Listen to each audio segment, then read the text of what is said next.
Hi friends, June 12, 2025 Ahmedabad నుంచి బ్రిటన్లోని ఘాట్విక్ వెళ్తున్న ఎయిర్ ఇండియాకు చెందిన AI-171 అనే విమానం టేకాఫ్ అయిన కొద్ది నిమిషాలలోనే అంటే 1 గంట 39 నిమిషాలకు ప్రమాదానికి గురైందని ఎయిర్పోర్ట్ అథారిటీ ఆఫ్ ఇండియా మరియు ఎయిర్లైన్ ఆపరేటర్ అయిన ఎయిర్ ఇండియా కన్ఫర్మ్ చేశాయి. అసలు ఎయిర్ ఇండియా ప్లేన్ ఎందుకు కూలిపోయింది, దానికి గల ప్రధాన కారణాలు ఏంటి, మెకానికల్ ఫెయిల్యూరా లేకపోతే టెక్నికల్ ఫెయిల్యూరా లేక పైలట్ ఎర్రరా అనేది ఈ వీడియోలో కంప్లీట్ గా సింపుల్ లాంగ్వేజ్ లో మీకు అర్థమయ్యే విధంగా ఎక్స్ప్లెయిన్ చేస్తాను. ఫ్రెండ్స్, ఎయిర్ ఇండియా నడుపుతున్నటువంటి ఈ విమానం AI-171 Boeing 787 dream liner model. ఇది అమెరికాకు చెందిన బోయింగ్ అనే కంపెనీ తయారు చేస్తుంది. దీని ధర ఇండియన్ రూపీస్ లో దాదాపు 2200 కోట్లు. ఎయిర్ ఇండియా ఆపరేట్ చేస్తున్న ఈ బోయింగ్ 787 డ్రీమ్ లైనర్ 2013లో తయారు చేశారు. ఈ విమానానికి 2 పవర్ఫుల్ ఇంజిన్స్ ఉంటాయి. ఈ ఇంజిన్స్ ని అమెరికాకు చెందిన జనరల్ ఎలక్ట్రిక్ అనే కంపెనీ తయారు చేస్తుంది. ఈ బోయింగ్ 787 ని క్యారీ చేసే ఈ జనరల్ ఎలక్ట్రిక్ ఇంజిన్స్ ఎంత పవర్ఫుల్ అంటే ఒక్కొక్క ఇంజిన్ దాదాపు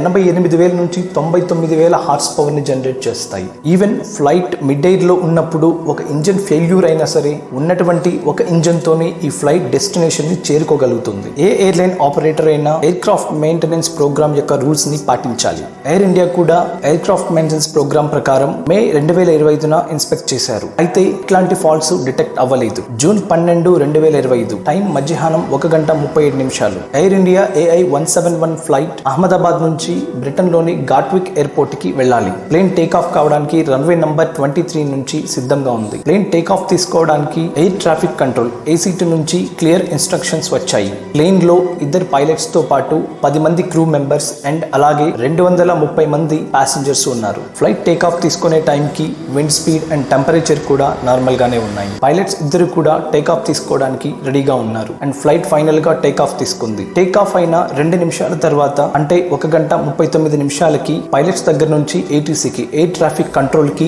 మేడే డిక్లేర్ చేస్తున్నట్టు సిగ్నల్స్ వచ్చాయి అండ్ ఎయిర్ ట్రాఫిక్ కంట్రోల్ కూడా ఇమీడియట్ గా రెస్పాండ్ అయ్యి ఎమర్జెన్సీ ల్యాండింగ్ కోసం రన్వే నంబర్ 23ని యూజ్ చేసుకోమని పర్మిషన్ ఇచ్చింది. కానీ విత్ ఇన్ సెకండ్స్ లో ఎయిర్ ఇండియా ఫ్లైట్ ఎయిర్పోర్ట్ కి 2.6 కిలోమీటర్ల దూరంలో ఉన్న JN medical college hostel buildings దగ్గర కుప్పకూలి మంటల్లో కాలి బూడిదైపోయింది. అసలు ఎగ్జాక్ట్ గా ప్లేన్ క్రాష్ అవడానికి రీజన్ ఏంటి అనేది air craft accident investigation bureau of India ఒక ప్రిలిమినరీ రిపోర్ట్ అంటే ఒక ప్రాథమిక దర్యాప్తు రిపోర్ట్ ని రిలీజ్ చేశారు. ఈ రిపోర్ట్ ప్రకారం ఏంటి అంటే 1 గంట 37 నిమిషాలకు టేక్ ఆఫ్ తీసుకున్న ఫ్లైట్ గ్రాడ్యువల్ గా ఆల్టిట్యూడ్ ని గెయిన్ చేయడానికి ట్రై చేసింది. ఫ్లైట్ లో ఏం జరిగిందో తెలియదు కానీ చాలా గ్రాడ్యువల్ గా డీసెంట్ అవుతూ గ్రౌండ్ వైపు దూసుకొస్తుంది. అలా వస్తున్న ఈ ప్లేన్ మొదట ఆర్మీ మెడికల్ కార్పస్ కాంపౌండ్ లోకి ఎంటర్ అయింది. ఇక్కడ పొడవుగా ఉన్న చెట్లను ఢీ కొడుతూ పక్కనే ఉన్న BJ medical college hostel buildings వైపు దూసుకొచ్చింది. ఇక్కడ టోటల్ గా 6 బిల్డింగ్స్ ఉన్నాయి. ఇక్కడ నేను ఇమేజ్ లో చూపిస్తున్నట్టు బిల్డింగ్ ABCD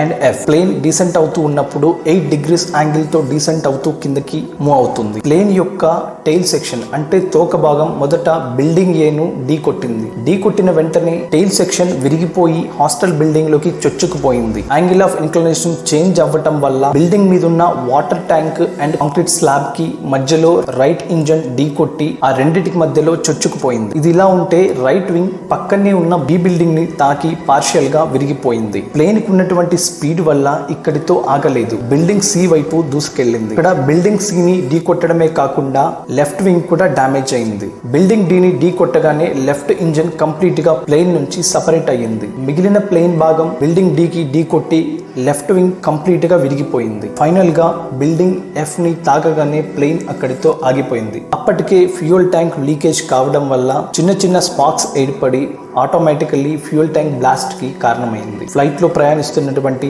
241 మంది మంటల్లో కాలి బూడిదైపోయారు. ఒక్క వ్యక్తి మాత్రం బిల్డింగ్ A ని ఢీ కొట్టినప్పుడు ఎమర్జెన్సీ ఎగ్జిట్ నుంచి ఎస్కేప్ అయ్యి గాయాలతో బయటపడ్డాడు. హాస్టల్ బిల్డింగ్స్ ని ఢీ కొట్టడం వల్ల 19 మంది మెడికల్ స్టూడెంట్స్ చనిపోయారు. దాదాపు 67 మంది సివియర్ ఇంజురీస్ తో బయటపడ్డారు. ఇంత దారుణమైన ప్లేన్ క్రాష్ ఇండియన్ ఏవియేషన్ హిస్టరీలో ఎప్పుడూ జరగలేదు. జూన్ 15, 2025 అంటే ప్రమాదం జరిగిన 3వ రోజు బోయింగ్ బోయింగ్ కంపెనీ మరియు జనరల్ ఎలక్ట్రిక్ కంపెనీ నుంచి టెక్నికల్ అడ్వైజర్స్ టీమ్ అహ్మదాబాద్ చేరుకుంది. వీరితో పాటు యుఎస్ లీడింగ్ అడ్మినిస్ట్రేషన్ అయిన ఫెడరల్ ఏవియేషన్ అడ్మినిస్ట్రేషన్ టీమ్ కూడా అహ్మదాబాద్ చేరుకుంది. ఇనిషియల్ గా బర్డ్ హిట్ వల్ల ప్రమాదం జరిగి ఉంటుందని అంచనా వేశారు. అయితే ప్రతి ప్లేన్ లో కూడా 2 చోట్ల ఫ్లైట్ రికార్డర్స్ ని అమర్చుతారు. ఒకటి కాక్పిట్ సెక్షన్ లో ఉంటుంది, ఇంకొకటి టెయిల్ సెక్షన్ లో ఉంటుంది. ఎమర్జెన్సీ టైంలో ఫ్లైట్ ఇన్ఫర్మేషన్ ని గ్యాదర్ చేయడానికి ఈ రికార్డర్స్ ని యూస్ చేస్తారు. ఎంత పెద్ద డ్యామేజ్ జరిగినా కూడా ఫ్లైట్ రికార్డర్స్ నాశనం కావు. ప్రమాదం జరిగిన చోటు నుంచి ఈ ఫ్లైట్ రికార్డర్స్ ని కలెక్ట్ చేశారు. కలెక్ట్ చేసి కంప్లీట్ గా డీకోడ్ చేసిన తర్వాత తెలిసింది ఏంటి అంటే కెప్టెన్స్ ఇద్దరు కూడా లాస్ట్ సెకండ్స్ లో మాట్లాడుకున్న ఒక కన్వర్సేషన్ బయటకు వచ్చింది. అది ఏంటి అంటే ఒక పైలట్ ఫ్యూయల్ స్విచెస్ ని కట్ ఆఫ్ మోడ్ లకి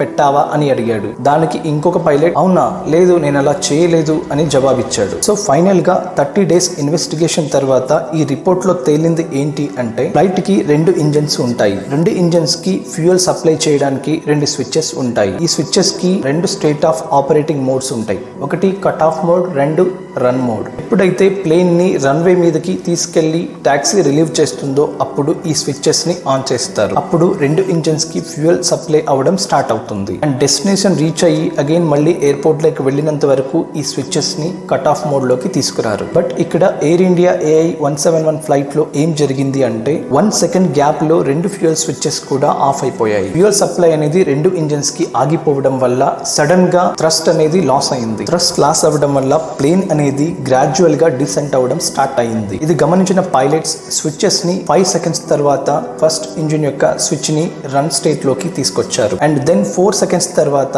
సెకండ్ ఇంజిన్ యొక్క స్విచ్ ని రన్ స్టేట్ లోకి తీసుకొచ్చారు. ఫస్ట్ ఇంజిన్ థ్రస్ట్ గెయిన్ అవ్వడం స్టార్ట్ చేసింది అండ్ యాక్సలరేషన్ కూడా తీసుకొస్తుంది. సెకండ్ ఇంజిన్ థ్రస్ట్ జనరేట్ చేయలేకపోయింది. ఇది గమనించిన పైలట్స్ కావలసిన థ్రస్ట్ రాకపోవడం వల్ల ఎమర్జెన్సీ ల్యాండింగ్ కోసం మేడే సిగ్నల్స్ ని ఎయిర్ ట్రాఫిక్ కంట్రోల్ కి పంపించారు. ఎయిర్ ట్రాఫిక్ కంట్రోల్ దగ్గర నుంచి కూడా ఎమర్జెన్సీ ల్యాండింగ్ కోసం పర్మిషన్ వచ్చింది. ఉన్నటువంటి ఒక్క ఇంజిన్ తో కావలసినంత థ్రస్ట్ జనరేట్ చేయలేకపోవడం వల్ల ప్లేన్ అనేది ఎయిర్పోర్ట్ కి 2.6 kilometers దూరంలో ఉన్న మెడికల్ కాలేజ్ యొక్క హాస్టల్ బిల్డింగ్స్ ని ఢీకొట్టింది. జనరల్ గా ఎమర్జెన్సీ ల్యాండింగ్ కోసం ఆర్ ఇలాంటి సిచ్యువేషన్స్ లో పైలట్స్ మాక్సిమం ఇంపాక్ట్ ను తప్పించడానికే ప్రయత్నిస్తారు. కానీ ఇక్కడ మాత్రం దురదృష్టవశాత్తు అలాంటి అవకాశం పైలట్స్ కి లేదు. జరిగిన ప్రమాదం వల్ల దాదాపు 350 మంది ప్రాణాలు కోల్పోయారు. ఫైనల్ రిపోర్ట్ రావడానికి దాదాపు 18 months టైం పడుతుంది. ఫ్యూచర్ లో అయినా ఇలాంటి ప్రమాదాలు జరగకుండా government of India strict actions తీసుకోవాలి. ఫ్రెండ్స్, ఈ వీడియో మీకు నచ్చితే లైక్ చేయండి, సబ్స్క్రైబ్ చేయండి అండ్ మీ ఫ్రెండ్స్ కి షేర్ చేయండి. జై హింద్.